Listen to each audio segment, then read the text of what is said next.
Ange, welcome to the show. Hey, thanks. Hey, thanks for being here. So, Absolutely. you were a teacher for many years. What was that experience like? My experience as a teacher when I first got out of college was like, okay, like came in the classroom, like I didn't get my degree in teaching. I got my degree in nutrition. So I had to kind of learn how to be a teacher, but I was also a coach. So I sort of just kind of was a natural with it. So I immediately loved the fact that you could change a kid's life with the things you say to them and how you approach them. I wasn't so crazy about teaching content. So my first experience was like, oh, wow, this is really cool. I could change kids' lives. And then as the more I got into teaching, I got more involved in the school because I was able to see the kids outside the classroom. So I was a yearbook advisor. I did all kinds of activities, was a coach. And so I really found that like I liked that part with the kids more than anything else. But teaching kids that they have to get what they need to get done. And it's a safe, if you treat it as a safe place, then it's going to be a safe place. I think that's a really good mentality and a beautiful way to put it because I mean, like the way I look at it is, you know, a teacher has essentially the most important responsibility in the world outside of, a child's parents because, ever since you're very young, you're sent into school and you're there until you're at least 18. Yep. And, if you have a teacher with a mentality like yours, that's like, all right, I genuinely want to help them get to wherever they want to be, nurture them in whatever way possible and really care about their mental health and everything that they're doing, then there's nothing better than that because I've met teachers like that and like you, that's amazing. But what I don't like is the teachers who seem like they just don't care and they're not really that supportive of the students, and it's like I think I think some teachers with that mentality kind of don't really realize how much of an impact that has on a really young child. You're right. And like the hard thing for me is like those kind of teachers were the ones that had to check the box and follow their lesson plan and make sure things were getting done on their ends.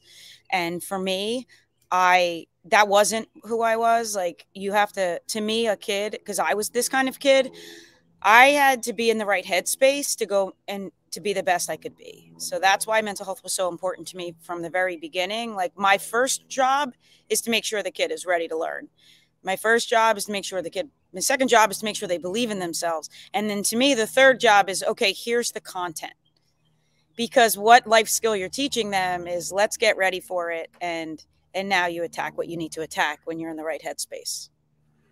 Right. Do you think, because in my experience, I'll go ahead and preface it by this. I remember, throughout high school they have different health classes and different overall topics, and I remember, and mental health, I know is a huge thing nowadays. It's massive, right? Everyone's dealing with all these different issues, all this stuff, right? And I remember one year in health class, they did like one period, a 50 to an hour minute period of this is the definition of depression, this is the definition of anxiety, this and that. And I after that, like I look back on that and I think to myself, like, this should be like an entire subject because of how potent this is. And it's like, just informing, students on this is what the definition of this is. It's like, it's a little bit different for everyone, and you got to go more in depth with it to really have people understand it, because it's like, in school they're all about, like, respect each other and stuff like that, and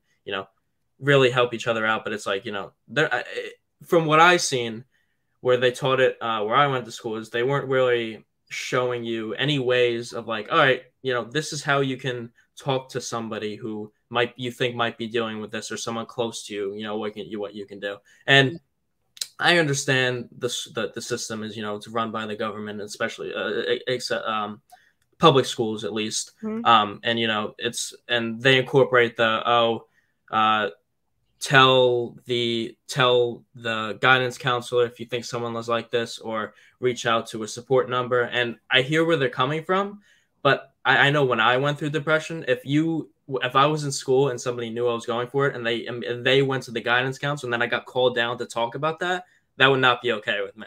Yeah, it's a good point. Yeah. Definitely.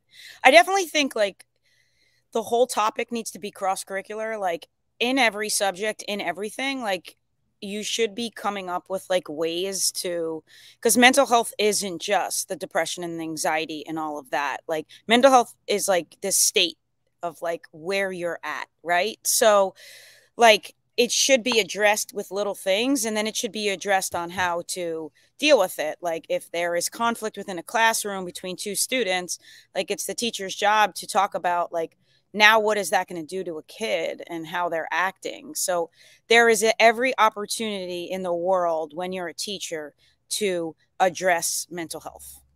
And Yeah. if you have the right environment in your classroom, then Brad, you would be able to be like comfortable enough to say to a teacher you're comfortable with, hey, I'm feeling this way. What is this? So I Mm. think it really, to me, starts with the environment you put these kids in, instead of saying, okay, here's the help if it's there.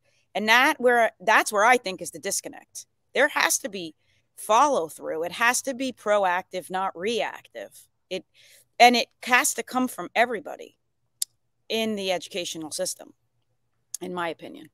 Yeah, You no, know, I mean that would make sense, and that would definitely help people out. I actually had a teacher in my senior year, and someone, I don't remember the exact situation, but someone was talking about mental health, and it's like, oh, what if I don't really feel, I'm really not feeling it today. Something's really wrong. And but you have to get your work done, right? And she flat out said, I don't know if these were the exact words, but essentially what she's saying is, that's not my job. And I thought to myself like yeah, you're not like trained in that, but it's like, and of course senior years, like you're coming out of high school, but it's like if you taught younger kids, you would mm-hmm. not be a good teacher for that, because you could, like, that's the thing, like a teacher has such a powerful job that you could either make a kid's life or you could ruin it. Yeah. And it isn't a teacher's job to teach, to talk about that next level of mental health. Hmm. But that's why, like, if a kid's comfortable with that teacher, then that's when they will be like, hey, like, listen, Brad, like, I see you're going through some stuff. Hey, let's take a walk down to see like the counselor. And you're going to be more apt to do that. And then that's when you do the handoff. But if there is no connection between that, then that's where there's a huge issue. Like you can field the questions, and you should know, a teacher should know that mental health isn't just depression, anxiety, and all of that. It's also just the way a kid is feeling that day. And you really want to improve that every day because it's the best environment for learning. So I think that needs to be more taught to teachers, that, how to make that connection, because it's something we're seeing in business as far as mental health is concerned. Like people are very like, you say the word and there's a stigma, and they're like, oh, my child doesn't have mental health issues. So, my big question is like, well, how does your child like approach your day? Do you have a lot of does your child have a lot of communication skills? Like all those things are your child's mental health. They don't want to communicate with people, right? If they are an introvert, are you doing anything to get them out of it? Because they're dealing with mental health. They're, like, so I think it's just so broad. It's so It much re- work needs to be done. I mean, yeah, it really is so broad. I mean, I'm glad you said that, because yeah, it's not just, the mental health issues, or, depression, or things that are that severe. It's, mental health is essentially reality. I mean, It's like everything comes from the mental. It's like everything I feel, everything that I think. So it's like if you can mend and more control your thoughts, and maybe try making a conscious effort to think a little bit more positive, and in that case, help a child become more extroverted and more introverted, yeah, as opposed to introverted. Although it's one of those things I think about is being introvert and extrovert. I think people are kind of naturally, oh, this is the thing, I don't know if it's people are naturally geared towards one, or it's like cultural conditioning from when Yeah. they were younger. Oh, definitely. But what I like to tell people is, like, even if you feel as though you are more introverted, or you feel you're more extroverted, I think it's good to develop both. For example, Yeah. like if you're more extroverted and you love talking to people already, it's important to be able to enjoy your time alone and work on Yes. skills by yourself. And then if you're only comfortable working by yourself and working on skills by yourself, work to get out of your comfort zone and meet more people and make new connections. So I think Yes. that's a really important thing to do. Yeah, Incorporate you both said of that those. perfect. It's really true. And like also relationships, like how like making parents in tune to like what kind of relationships their kids have, because you could really tell a lot about a kid's mental health if they're not valuing relationships, if they're not valuing relationships within their family. Like that's a kid's mental health. Like you want to be able to be a kind person, you want to be able to teach kids to be compassionate, to understand what people are going through. That's also mental health. People are like, wait, it is? Yeah, it's very much so. Like definitely. So I think that's those messages need to be out there. Yeah, 100%. Is there anything else that you learned about? Oh, what age group did you teach primarily? I taught high school. Um, Okay. and then I also, for 10 years of teaching, I taught a total of 23. For 10 years, I taught in the emotionally disturbed classroom. So that definitely taught me a lot about relationship first before I could really dive into getting the kids to focus on their academics, because some of them just didn't think academics was their way of life. And they had so much going on that their biggest thing of being in school was to learn structure and learn strategies and learn behavior modifications, compared to that was so much more important than learning a science topic. Because if you didn't get all of that right, then the science topic in these kids' minds was not, they don't care as much. They didn't see education as a way out. They had to control their emotions, and they had issues and they couldn't control it. And Right. that was part of our job. So that was a huge, I loved my kids that I had in all of those classes. It was a challenge, but you had to go in every day saying like, they don't mean to do this. And you have a really big job to just take it on one day at a time. Yeah. No, that's a great mentality with it. What's your so for the other classes of just like the primarily Yeah, the like the science. core classes and stuff, like whatever so was it science, just science, or was it other stuff too? Just science. So the Okay. emotionally disturbed classroom was all the core classes, and then the science classes were uh, I was a co-teacher in them. So, and then some of them I was a teacher by myself. Okay. It's high school. So I want to ask you your experience with the students primarily, because I know in terms of, a science classroom where I went, it's like nobody cares about science, it's like Yeah. people are slacking off. They don't want to listen to the teacher. So what was that situation like? Well, for me, I was a little I'm a little off the beaten path, I guess you could say. So I got my kids pretty excited about science. Um, like I said, like the environment was huge for me. So it wasn't just about science. So when I got the kids' attention and we were flowing, like we did science, and that I just used a different approach to it. I wasn't one. I don't didn't like with a teacher sitting on the board giving me notes. That's not going to work out for me. So for me, it was more project oriented. It was more having conversations. It was more, group work. I definitely showed a lot of movies, probably more than I should have as a teacher, but you know, I don't know. Like, that's one of the reasons why I got out, because I always wanted to teach the life lessons, and science was important. But I had certain kids that worked for. I didn't teach the high level sciences. I didn't teach that. I taught, science at the basic level. So there were a lot of things kids were going through. It was a lot of diversity. So that was my focus. So yeah, so I did a pretty good job of getting kids to like science at its basic form, I guess you could say, Right. to be Not totally yeah. honest. Yeah. Mhm. There was a What role for me. Yeah, right.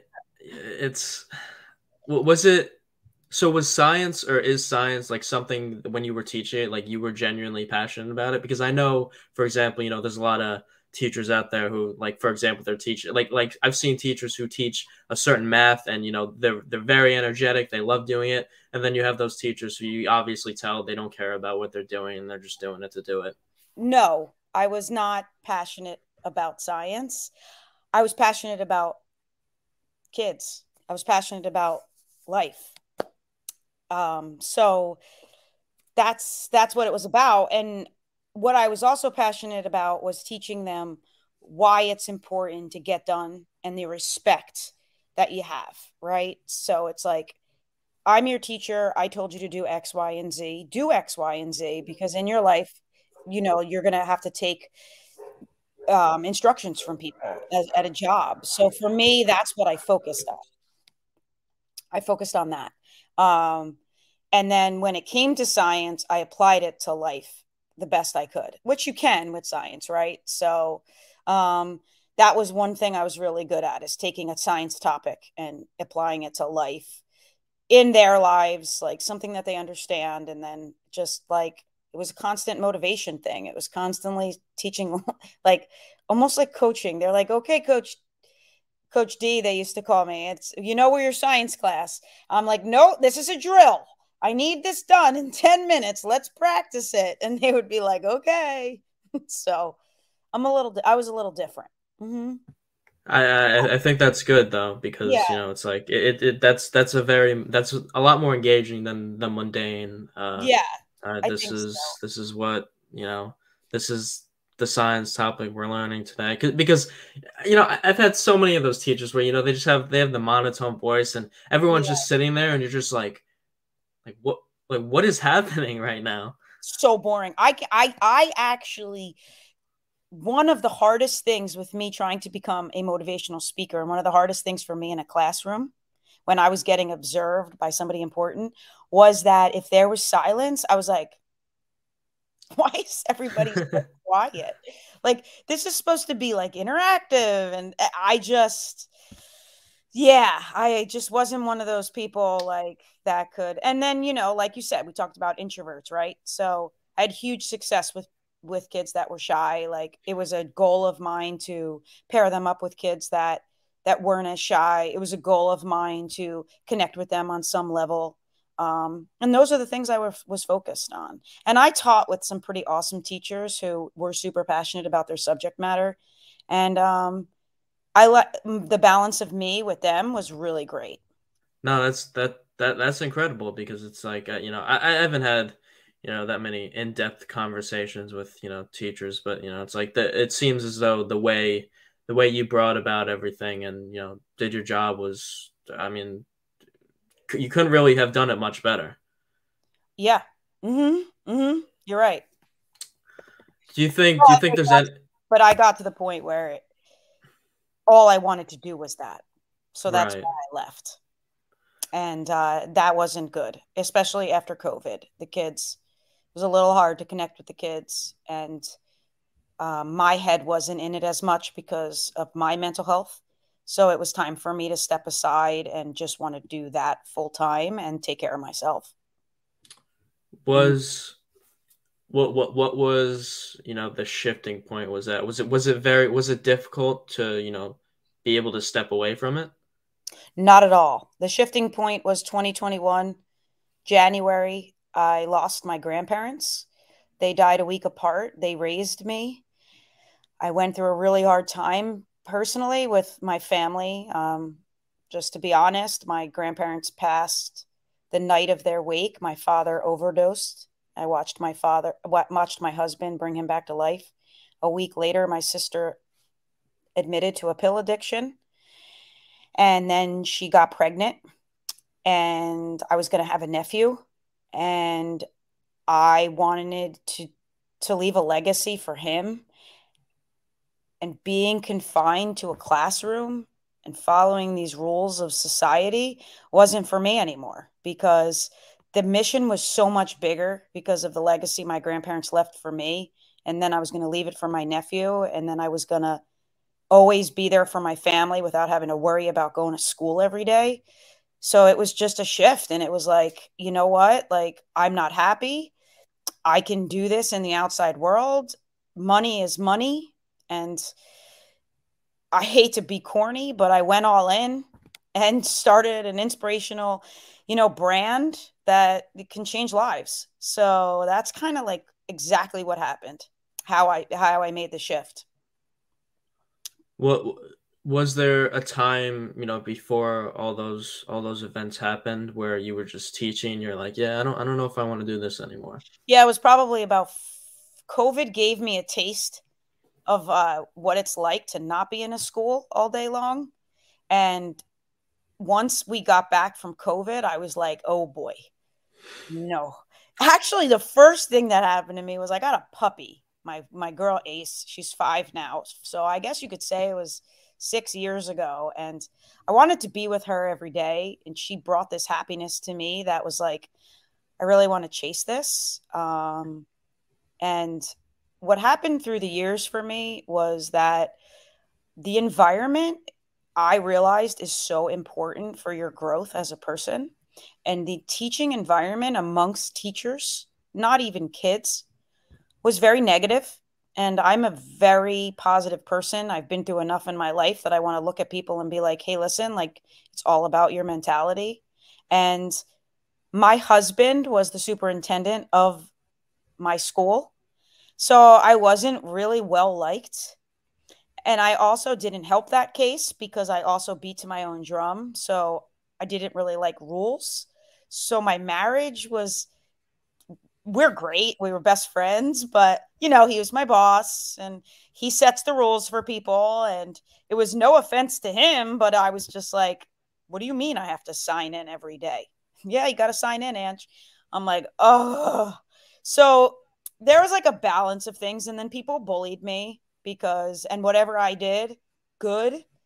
Whatever work I did, awesome with kids, whatever, just anything was all like, oh, she's the superintendent's wife. She gets everything she wants.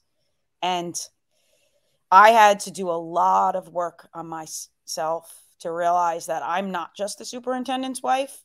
I'm Ange, and I know what I'm good at. And it isn't, I'm not good at being in a school anymore, but I know what I'm good at, and I'm going to go chase it. And that was a huge eye-opening thing. Right. No, I think that situation kind of it applies to so much because Yes. it's, people are always like I'm sure most of those teachers, when they saw the impact that you were having on the kids and they didn't have that exact impact, they're calling you and they're talking behind your back and like, oh, it's the superintendent's wife, but deep down they're like I want to be able to have that impact. I want to be able to do that, right? But it's, spreading that negativity and talking behind your back. That's that, like, do you want to, do you also want to teach the kids to do that? Of course, people in high school and like kids are Yeah. already doing that, but you want to further enforce that and Yeah. support that? Like, you're Yeah. doing it yourself. You're supposed to Yeah. be the example. Well, that was what was happening. And it was like, okay, I'm not you. I don't judge your classroom. I think you're awesome. Like, go teach your English, go teach your history, like, go grade those papers. You're a rock star. I'm going to be my own rock star. And in the teaching profession, they just don't have room for the girl who beats to her own drum. Like, they want you to be this typical teacher. Like, like they had a problem with the way I dressed. Like, I'm an athlete. Like, I I don't wear high heels. I've never worn a pair in my life. I think I did for my wedding because they were orange. And then I took them out and let my dog eat them. Like, like it just was it just, and it's really sad because that kind of environment, you pray that kids that are like me, that can thrive. And that's one of the things that I think is super important, like that I love with All In, is that I really just want to I just want kids to know that they can be themselves and they can change their story. And that's one of the biggest, like, next vision of my company, is that, like, that whole, like, just motivating piece of it, you know. You don't have to be like everybody else. Right. One of the things I've thought long and hard about is, I don't for the most part, I don't think our school system supports the creative individuals, the individuals that, don't necessarily want to, do the book by book stuff and follow every single one of the, and Mhm. some, of course rules are important, but I'm sure you can agree there's some rules that are just like, all right, that doesn't, like, why of sure it's like you have to do it, but it's like, why is that in place? Yes. um Mhm. and it's very difficult to like, for example, for me, I went to school every day, and I mean, I think it's safe to say I was miserable in the aspect of, the classroom and stuff, because I was like, it's like all this stuff I'm learning I don't care about. The teachers aren't really that supportive. They're not like really down to earth individuals. Everyone's just like here existing. Like no one's like it was that. What I'm sure was very great about your class was it was more, thought oriented, and expressing your different ideas on the topic at hand. But for most of my classes, it was the sit down and shut up, and I'm sitting there and I'm just like, what am I doing? But so go into essentially what your business is all about. So yeah, and well, first off, I want to comment on what you were saying. Like, I think like one of the biggest things in teaching is that teachers need to understand that other teachers have a role for that. And like, I taught with some pretty awesome people that were like me, that dealt with kids who had the creativity that needed more than just the X's and the O's, I called it. And but those teachers had to be welcoming of those other teachers. And so when people blame kids because of their millennials and the world is different, I am in this big thing right now that they're different. Like, if we're expecting kids to accept each other, then us as adults have to do that as well. And that was another reason why, like, it was just like I preach to my teacher friends now, like, you do you. Like, you make your classroom the safest place that it can be. I'm here for you. Like, let me know what I can do to motivate you to just, you're there for kids. End of story. So just to go back on that, it's definitely, if teachers need to accept that there's all different types. And once they do, I think a lot of school systems probably have that balance, but mine certainly didn't, um, which is fine. Hopefully it changes. So, Right. yeah. Hopefully. Yeah. Yeah. I mean, that's like, I mean, that it applies to, just your everyday individual. Like so many of us just, we have this, like, we want to be void of any responsibility. It's like, Yeah. all right, and being somewhat hypocritical at the same time. It's like, all right, like I want other people to do this, but like I don't have to do it myself. Like Yeah. I don't need to do it. Yeah. And they're not reflective, right? And so, like, a kid Mm, like you, like, here you are changing the world. You're talking about mental health, you're getting people on, you're engaged in it. Like, and maybe school, the X's and the O's weren't for you, but look at what you're doing with yourself in your next part of your career and the skill you taught yourself. It's like the same thing with me. Like, I went to college, I went to high school, I got a degree in nutrition, I got out, and it's like, now I'm running a business. Like, how does that, mm-hmm. nothing in school taught me that, like, it didn't. The periodic table didn't teach me how to market a t-shirt company. Not so much. Right. But what did teach me was the teachers that had a belief in me that I could be Ange. What did teach me was the people I found that said, hey, just go and do it different. So those are what the kids need, those kind of people. Yeah, Mhm. and it's, and that's the thing. It's like, I was always, somewhat interested in, the business realm. And, I was like, you know what? When I was in high school, I was like, all right, all the electives and all the classes that I am able to choose, and most of them are BS. But you know what? Let me look at the ones. One of them was like fundamentals of business or something like that. And the class taught me absolutely nothing. It was a complete waste of my time. Yeah, And yeah, I'm like, come on. yeah. And I think, and in terms of like on the college level, a lot of people talk about, all right, it's like, why am I going to learn business from a professor who's never ran his own business, right?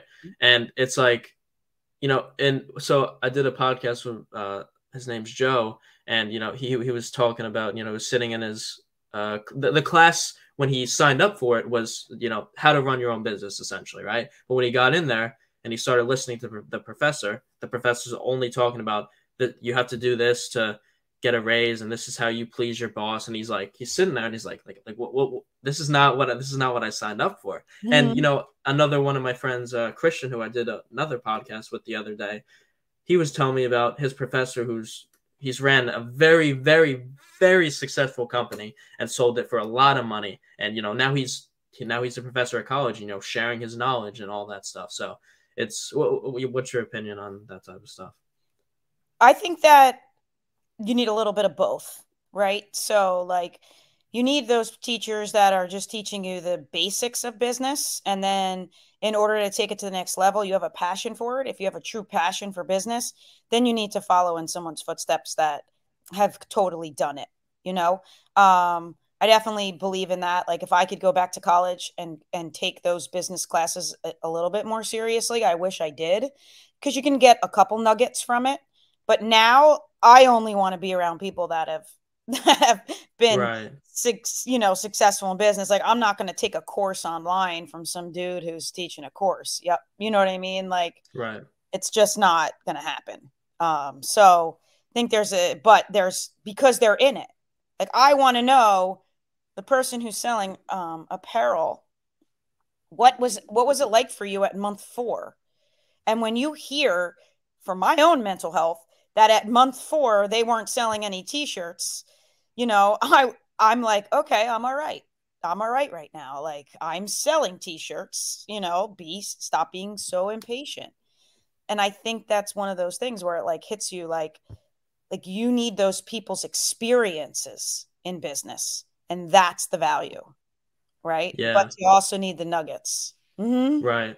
Yeah. Mm-hmm. No, that's a really good take on it. So yeah, a lot of people a lot of people start, especially at my age as well, they start, clothing businesses and stuff like that. And I think that seems as though it's a tough realm to be in. It is. So, To stay. and then when you just said, month 4, it's like, all right, I'm not selling as much as I think I could. I think that's at the point where a lot of people are like, all right, let me just give up on this. Yeah. Yeah. I'll never give up. But that's just me. Because I do believe that, you know, there's a huge saturated market with it. But if you stay in it and you can invest money into, if you're only selling online, you can invest money into ads, and slowly but surely people start following you. It will take, like, you'll have a niche. If you have a little niche, it will take, but it's a very patient process, and it shouldn't be like your only job. Like, like, you should be almost started out, unless you have the money to start it out like huge. It should be like, okay, like, I'm doing this right now, and the slow growth is huge. Mm-hmm. Right.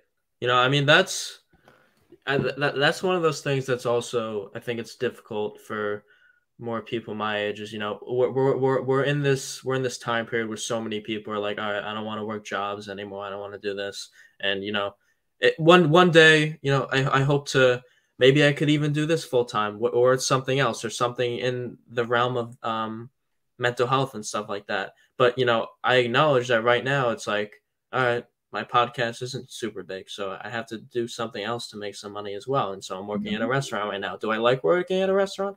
Absolutely not. I've worked at a few restaurants. That's the thing. Everyone in the restaurant industry is very, very negative, and it's very difficult. Like, Mm-hmm. going back to what you were talking, just being in, like, it's so important to, be in a powerful and uplifting environment, because that environment, everyone has a drug addiction, everyone's smoking all the time, everyone's an alcoholic, and it's like well, everyone's bossing each other around. There's no respect, and I'm like I don't like. I've gotten to the point where it's like, I'm right now. I have to do that. I have to be well, I don't have to do that job, but I'm doing that right now. So I've developed myself to the point where, like, all right, when someone tries to say this, or like, I'm not going to take it personally, because it's not even about me. It's just like people are in that mindset, and most people who are working at a restaurant aren't doing that great in their life. And I don't know how they got to that point. Maybe it was their fault, maybe it wasn't, but they're there. And I think that's another thing, being able to just,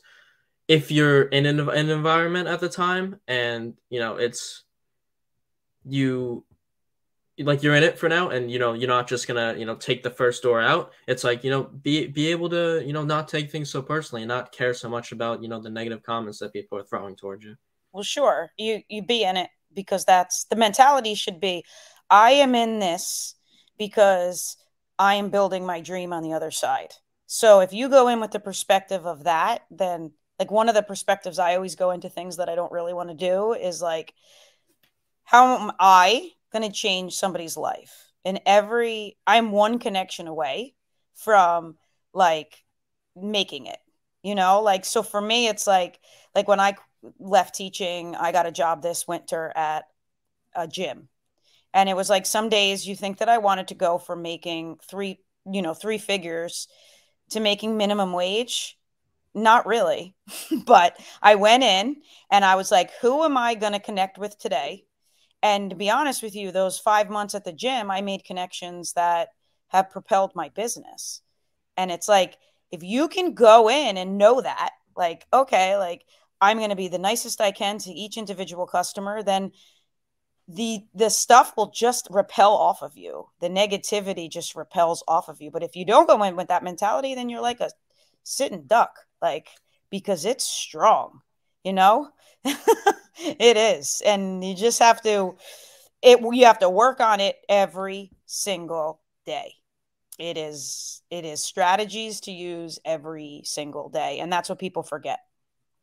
Yeah. It's not easy to, like, and I'm sure you know it. You go in there every day and it's like, why am I here? What is my purpose? And what is my ultimate vision? And people are like, how do you think about that every day? And I'm like, why wouldn't I?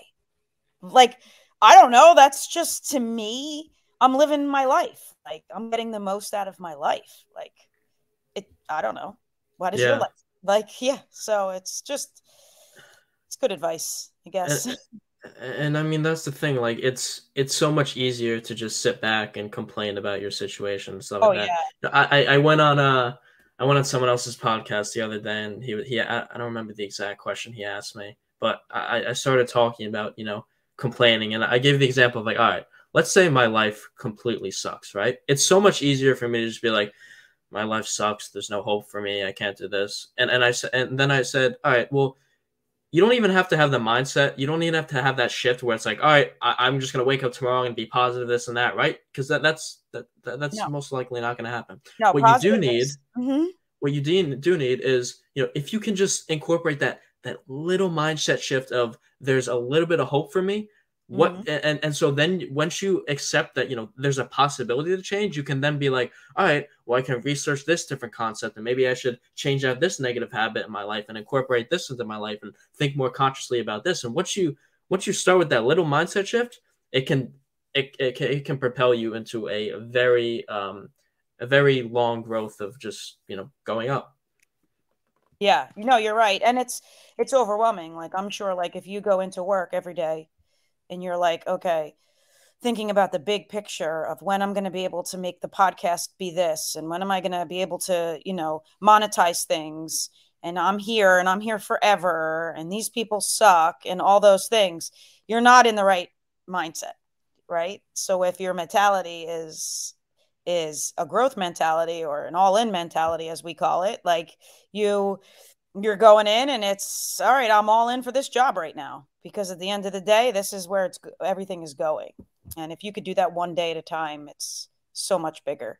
Right. My worst days are when I think about when when my podcast will monetize, when I'm going to have a warehouse and have people making my t-shirts, when I'm traveling to California to do a empowerment speech.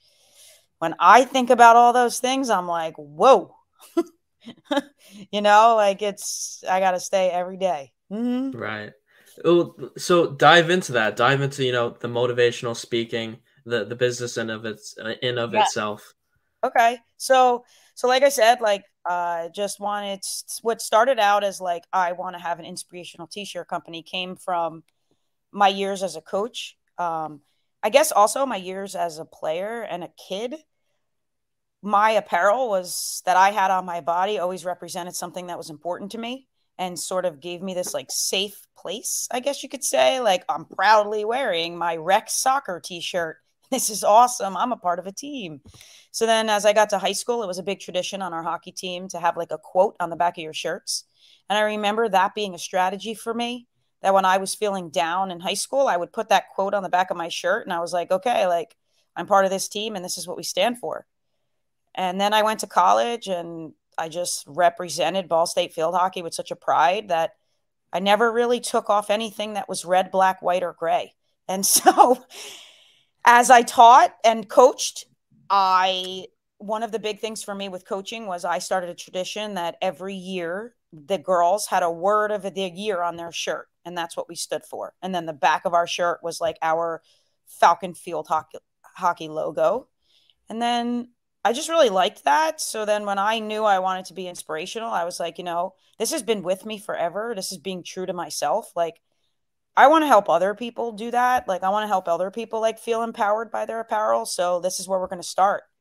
And I actually called a really good friend of mine who was a player for me back when I first started coaching. And she's graphic designer, marketing, all things just creative. And she was just like, sure, Coach D. And I was like, okay, first off, you got to call me Ange because that's really weird. But yeah, like, well, you ready? And she's like, yeah, I want to be a part of it. And I'm like, okay, awesome. And so we danced around it the whole summer and then finally came up with like All In because we looked at both of our lives and just said like what makes us different. And then from there we focused on the apparel side, like how could it be different? What does our logo mean? What does the way we wrote All In mean? Like, I wanted All In to be written with emotion. Like, I didn't want it to just be like this standard logo. Like, I wanted it to look like I wrote it. And surprisingly enough, that's like how I write. So it was like super cool how it came together. And the triangle is, to me, can be used in so many different ways. And so we were just like, it's such an empowerment triangle. So we opened in January online. And then as people started to learn about it, they were just like, hey, do you want to come like talk about it? And then I wanted to talk about to teams because athletics is like, it's called All In Athletes. And so I started talking to teams and then I was like, wow, like going all in can be anybody. Like anybody can feel empowered. Like I can empower anybody to be like, hey, the situation I'm in isn't great. How do I change my mentality and go all in? Like, so I could have my best life. And so I started talking to groups of people and people were listening. And I was in a space where I have never felt more of a purpose in my life. So that's the direction we're also going in. Like, I'm going to, start branding myself as a motivational speaker for teams, for groups, for athletes, for middle school, like travel teams, like all the above. And then I actually just got my certification to be a life coach. So I'm going to do that also and have awesome apparel. So I'm ready to roll. Yeah. So it's been amazing. What is does the speak, because I know public speaking is one of those things where a lot of people are a little bit jittery when they first start. Did that come naturally to you?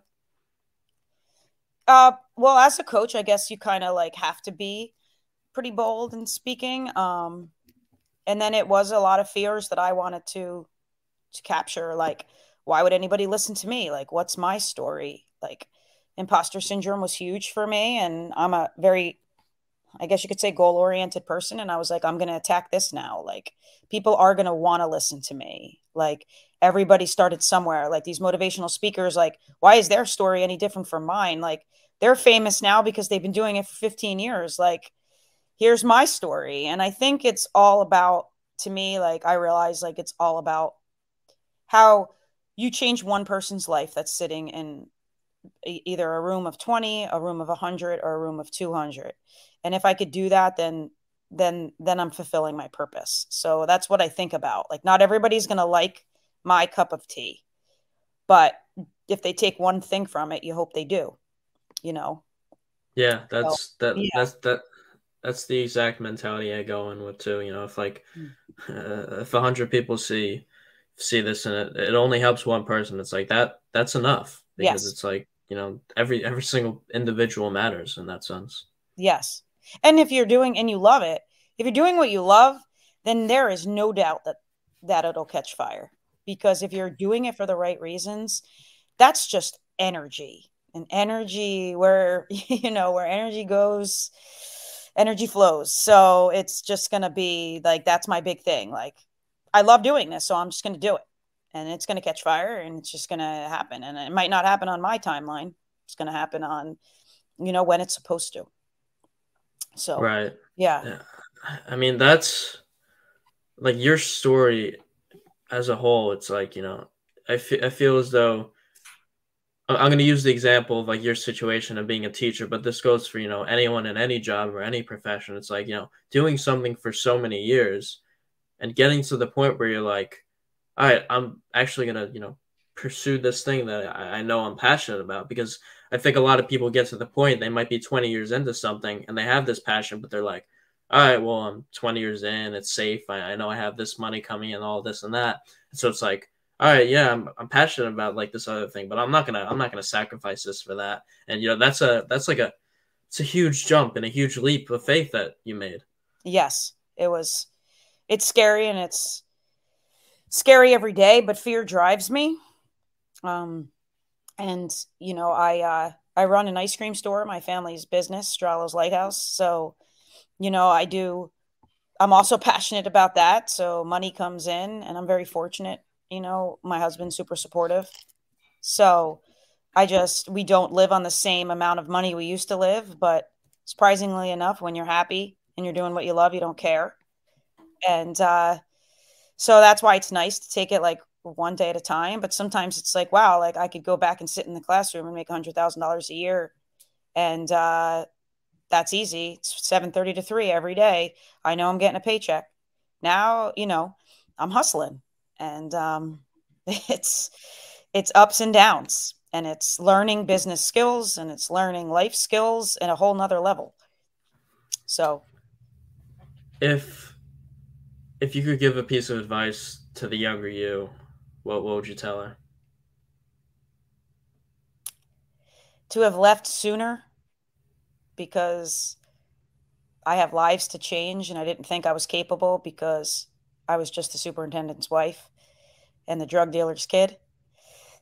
So I should have believed in myself sooner because I am changing lives and I am doing it.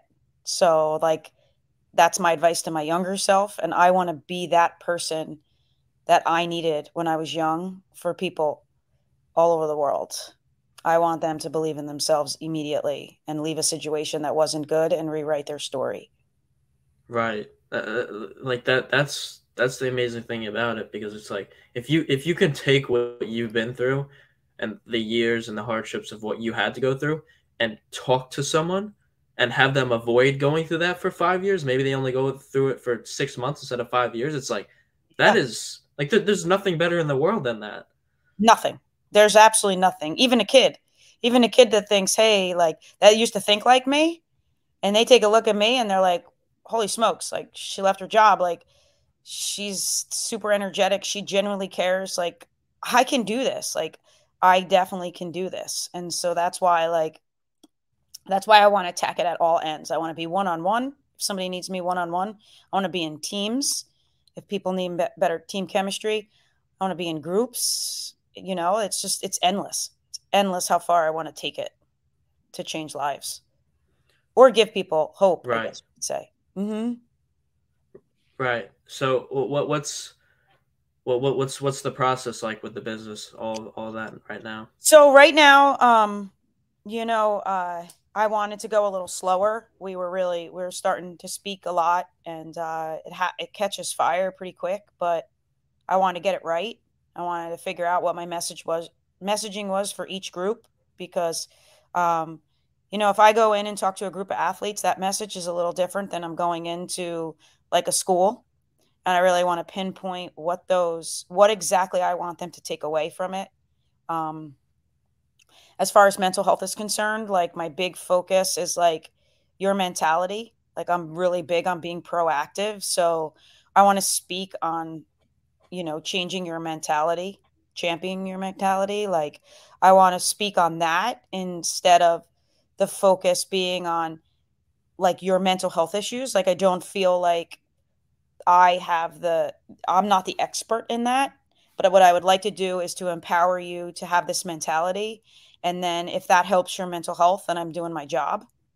And then make it comfortable enough where somebody is like, oh, wow, like I am going through this and it's okay. I'm going through it. I'm going to, go get help. And I feel like me empowering people is making better people in this world. And those better people are going to help their neighbor. And so like that's like huge, like right now is like that focus. So we've pulled back. We have 3 events that we're doing for mental health, and we've told the people like, hey, this is who we are. We're an empowerment company that's coming in. Like, we have apparel that we love, and we would like to sit and share and communicate with people. And they're like, oh my gosh, we need that. Like, like everybody wants to give out resources, which they have a space for that. Like, that table has resources for, mental health. This table over there, they're going to motivate and empower you. Everybody needs a little bit of something. And so that's kind of what we're doing right now. And then I'm working with some people to get myself branded on what that looks like. And then hopefully starting in the fall, like, I'll get myself out there and be more confident for that. Because it's every day, like telling myself what I can do. Mm-hmm. Right. Yeah, I think another thing that goes along with that, getting booked at these different events, I mean, I don't know how the exact process works for you, but I mean, the importance of like asking. Like, Yes. there's so many of us who are like, oh, they won't want to book me for this, or they won't want to listen to me. It's like, how do you know that? Like, because Mm-hmm. and a lot of that stems from like stuff from the past. Like, oh, in the past, your parents never listened to you, or your friends never listened to, or Yeah. whatever environment you in never listened to. So now you think everybody's like that. But if you don't ask, like, you have no idea who would want to connect you to. And it's like for example, with the podcast, it's like, who knows who would want to speak to me, right? I reach out to people that are bigger than me, right? And some people don't answer me. Some people are like, hey, I'd love to come on, right? You never know. So the No. importance of just putting yourself out there, because you have no idea, Yes. who you're gonna reach. And people reach out to me too and like, hey, I found your content, blah blah blah. Can I come on sometime? And they have a big platform. I'm like, that's like that even though I'm not a big creator, and they're bigger than me, the fact that they stumbled upon my content Mm-hmm. and were like, hey, I want to talk to this guy is like that's incredible. Yeah, Brad, that is like one of the greatest things you've ever said. Like, that's basically what it comes down to is people are like, oh, how does your business take such steam? I'm annoying. Like, I want to be at your event. Like, how do I get there? Like, I'm not afraid to pick up the phone. I mean, I went to talk to your girlfriend's team, right? And she came up to me. I must have made her feel comfortable enough to come up to me to tell me about her boyfriend, Brad. And what did I do? We talked. You immediately texted me and we started talking. We don't know each other. Like, and for me, like, the nuggets of information that you have said to me today have helped me. And you're giving me more confidence in my own podcast. You're giving me more confidence in telling my own story. So it's like any time that you can make the call and get an opportunity, you do it. Like, I try to send like 5 emails every week to like people that are way bigger than me. And then I try to email somebody every day to be like, hey, what is this? Can you sit and chat? This is what I'm thinking about doing with this new business. And that has been where like the gas is for me. Like, we have a saying on one of our shirts. It says all gas, no brakes. And to me, I'm filling up that gas tank every single day to keep me going. Even if I Right. fail, even if the person doesn't, text me back, call me back, email me back, I'm still going. I'm still going because it's going to happen. Right. Yeah.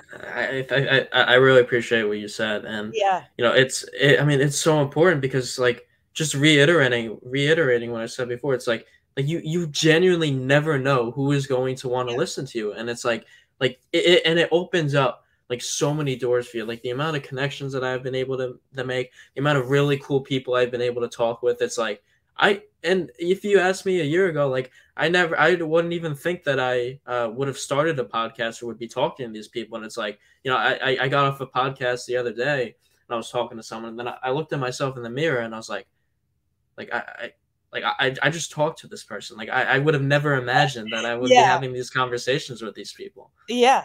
It's so cool. And it's not about the dollar bill. It's not about who knows about it. It's about literally manifesting that you want to be around people that are helping spread a message. And that's why there's no room but success and growth for you, for me, for anyone that's going to have that kind of attitude, you know? Right. And Mhm. I really appreciate you coming on. Yeah, this is awesome. I mean, I want to continue to chat and talk, be part of my mastermind group, shoot you a text. I would love to like maybe like share some of my speeches to give me some feedback. That would be awesome. Yeah, I really Yeah, of appreciate the course. connection you've made. Where Mhm. where can people, check you out and check out the business? Yeah, like so our website is www.allinathletes.org. Um, our Instagram is at allin.athletes. And, my email is Angela Marie at allinathletes.org. I would love to talk and like just any room for growth. I'm there. All right, All right. sounds good. We'll catch you Thanks so guys in much, the next Brad. one. All right. All See right, ya. you're welcome.